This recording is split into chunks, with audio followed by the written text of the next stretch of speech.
থেকে ফিরছি আমাদের বাড়ির উদ্দেশ্যে। এগুলো হচ্ছে আমাদের বাঁকুড়ার প্রাকৃতিক পরিবেশ। লক্ষ্য করুন আপনারা কত সুন্দর লাগছে দেখতে।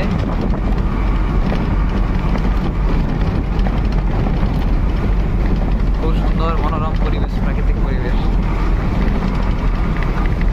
এটা হচ্ছে আমাদের গ্রাম বাংলা।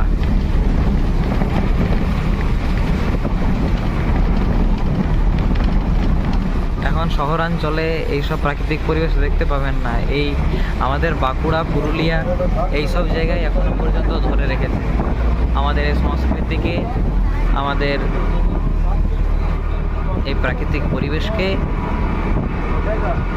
খুব মনোরম পরিবেশ।